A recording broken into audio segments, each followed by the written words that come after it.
Every night, you disappear.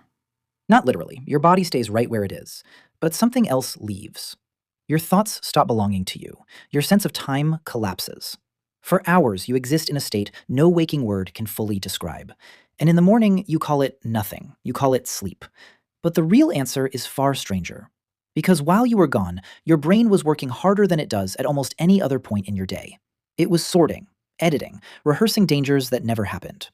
It was, in a very real sense, building a version of you to hand back in the morning. So where do you actually go? Start with the strangest part. Your eyes move. Fast, twitching, side to side, behind closed lids, as if you were watching something only you could see. Scientists Eugene Azarinsky and Nathaniel Kleitman noticed this in 1953, almost by accident, while studying a sleeping child. They called it rapid eye movement. You call it REM. It's the stage where most of your vivid dreams happen, and it returns to you again and again, roughly every 90 minutes. Here's what's strange. During REM sleep, your brain is almost as active as it is right now, reading this sentence. Bursts of electrical activity rip through the visual cortex, the emotional centers, the memory hubs. Your brain isn't resting during a dream, it's rehearsing. But your body knows better than to move. A structure at the base of your brainstem sends out a chemical signal that paralyzes your limbs, temporarily, on purpose. The French researcher Michel Jouvet discovered this in the 1960s, when he found that cats missing this exact brain structure would leap up during REM sleep and act out their dreams, stalking, pouncing, fighting things that weren't there. You still have that circuit. It's just doing its job correctly. Your mind runs free. Your body stays locked in place. You are, for a few hours each night, a fully conscious passenger inside a vehicle you cannot steer. Why would evolution build something this elaborate? To understand that, you have to look at what happens before the dreaming even starts. REM isn't the only stage you pass through each night. Before it, your brain drops into something deeper, slow wave sleep. Your brain waves stretch out, long and rolling, and your body temperature drops. Your heart rate slows to some of the lowest numbers it will hit all day. This is the stage where growth hormone floods your system, where tissue repairs itself, where your immune system quietly restocks its defenses. If REM is where your mind goes to work, slow wave sleep is where your body goes to rebuild. You cycle between these states, deep sleep and REM sleep, over and over, roughly every 90 minutes, all night long.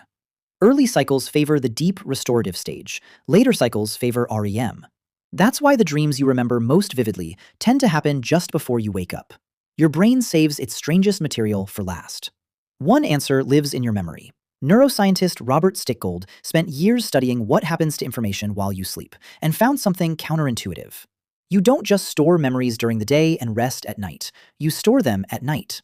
Sleep takes the scattered, half-formed experiences of your day and replays them quietly, compressing them into something that will last. Skills you practiced, faces you saw, fears you felt. All of it gets sorted while you're unconscious, filed into long-term storage, stripped of some of its emotional charge along the way. That's why a hard problem sometimes solves itself after a night's rest. You didn't think your way through it. You slept your way through it. But dreaming may do something even older than memory. Some researchers believe REM sleep evolved as a kind of threat simulator, a private theater where your ancestors could rehearse danger without any real risk. Being chased, falling, losing something they couldn't afford to lose. If you've ever woken up from a nightmare with your heart pounding, muscles tense, breath short, that's not an accident. Your body responded to the dream the same way it would respond to the real thing. Think about that. Long before your ancestors had language, before they had fire, before they had almost anything you'd recognize as human, they were already dreaming, already running simulations in the dark. An ancient rehearsal space built entirely out of neurons, with no manual and no off switch. And it never really turned off. It just moved indoors, into modern bedrooms, running the same old software on entirely new material. Instead of predators, you dream about missed deadlines. Instead of famine, you dream about losing your phone or showing up somewhere unprepared. The threats changed. The machinery didn't. Here's the part that should unsettle you a little. You spend roughly a third of your life asleep. That's decades gone by most waking measures. No productivity, no memories you can fully recall. And yet every culture that has ever existed treated sleep as necessary, not optional. Every animal with a complex nervous system sleeps, or does something very close to it. That should tell you something. If evolution allowed sleep to survive, despite the vulnerability, despite the wasted hours, despite the danger of lying still and unaware in a world full of threats, then whatever sleep is doing must be worth more than the risk. Consider what that risk actually meant tens of thousands of years ago. an ancestor curled up on open ground, eyes closed, muscles paralyzed by REM, entirely unable to run from a predator that might be circling nearby. That's not a small vulnerability. That's one of the strangest bets nature ever made. And it kept making that same bet generation after generation, because the alternative, a mind that never got to sort itself out, was somehow worse. So what did you actually gain in exchange for that risk? A mind that could file away a day's worth of chaos, rehearse tomorrow's dangers before they arrived, and wake up slightly more prepared than it was the night before.